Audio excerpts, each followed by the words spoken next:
Hello and welcome friends. आशा करता हूँ आप सकुशल होंगे। जैसा कि आप जानते हैं यूपीएससी सीसैट का 2024 का पेपर हो चुका है।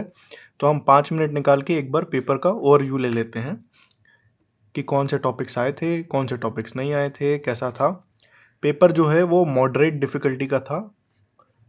मॉडरेट टू हार्ड अगर लें तो यहाँ कहीं पे मीडियम मॉडरेशन का डिफ़िकल्टी का मैं बोलूँगा।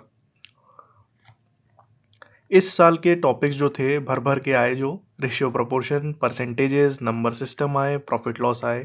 काफ़ी सारे सवालों में परसेंटेजेस को जोड़ जोड़ के दिखाया था। जैसे एक वेन डायग्राम का सवाल मुझे याद आ रहा है, उसमें परसेंटेजेस का भी प्रयोग किया गया था।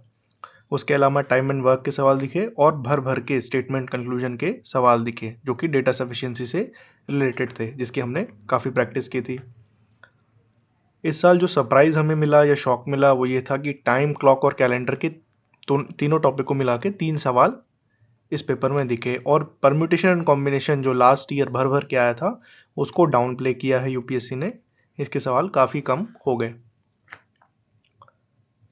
अगर पेपर का ब्रेक थ्रू देखें तो कॉम्प्रीहेंशन वाला पार्ट जो है वो लगभग इतना आया और मैथ्स वाला पार्ट लगभग इतना आया। 60% के आसपास आप मान लीजिए मैथमेटिक्स था, 60 to 65%, और आपका 40 to 35% जो था वो कॉम्प्रीहेंशन था। कॉम्प्रीहेंशन स्ट्रेट फॉरवर्ड थे। लास्ट ईयर के कंपैरिजन में अगर देखें तो क्वेश्चंस थोड़े से स्ट्रेट फॉरवर्ड थे। मैं ये नहीं बोलूँगा कि लास्ट ईयर का लेवल अगर ये था तो लेवल बिल्कुल एकदम इजी की तरफ आ गया, ऐसा नहीं बोलूँगा। बट हाँ, मॉडरेट, हार्ड तो समवेयर यहाँ पर कहीं पर आया बीच में इस तरीके से। इसको पेपर को मॉडरेट डिफ़िकल्टी से थोड़ा और हार्ड की तरफ पुश करने के लिए जो फैक्टर था वो थी गर्मी। एग्ज़ाम हॉल में कई बच्चों ने थर्ड फ्लोर, फोर्थ फ्लोर में बैठ के एक सिंगल पंखा 40 डिग्री प्लस में सब ने एग्ज़ाम दिया। वो भी आपका सेकंड पेपर था। व्यक्ति थक जाता है, नए नए प्रकार के सवाल आते हैं तो और ऐसा महसूस होता है कि डिफ़िकल्टी बढ़ गई हो, जो कि जेन्युइनली बढ़ती है। लोग नहीं समझ पाते, फैक्टर इन जो एनालिसिस करते हैं बाद में अपने कमरे में बैठ के टीचर्स क्वेश्चन को सिर्फ देख के एनालिसिस कर देते हैं। बट हाँ, गर्मी एक बहुत बड़ी फैक्टर होती है और उसने भी बच्चों को बहुत परेशान किया डेफिनेटली। और hats off to all the student जिन्होंने इस गर्मी में भी पूरा अपना 100% दिया और अटेम्प्ट करके आए।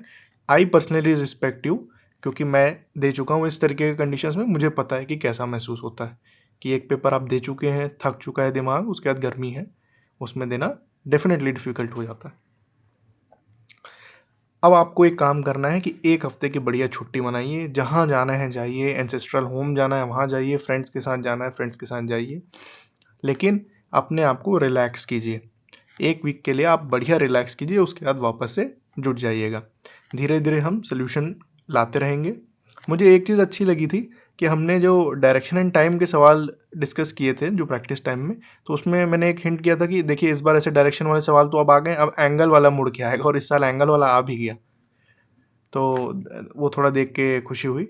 हाँ, मैं टाइम और कैलेंडर वाला जो था उस पे उतना फोकस करने के लिए मना किया था, बट इस बार 3 सवाल दे दिया। तो मुझे ऐसा लग रहा है कि यूपीएससी अब ना कुछ टॉपिक्स को ले लेता है और उन्हीं पे जोन डाउन करता है। इस साल मैं इन टॉपिक्स पे हैवी रहूँगा, या मे बी हो सकता है एग्जामिनर का पर्सनल बायस हो कि वो सबकॉन्शियसली वही टॉपिक्स को चूज़ करता हो। जैसे पिछले साल परम्यूटेशन एंड कॉम्बिनेशन की तरफ हेविली बायस था। जो जिन्होंने पेपर सेट किया होगा वो हो सकता है personally permutation and combination knowingly unknowingly उसकी तरफ ज़्यादा झुके हों।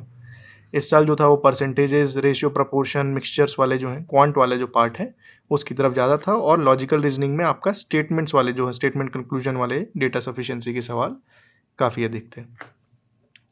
आशा करता हूँ आपका पेपर अच्छा गया होगा। आपका पेपर कैसा गया आप कमेंट करके ज़रूर बता सकते हैं कि आपको कितने एक्सपेक्टेड क्वेश्चंस आपने सही किए या कितने क्वेश्चंस आपने अटेम्प्ट किए, और कैसा आपका एक्सपीरियंस रहा ज़रूर बताइएगा।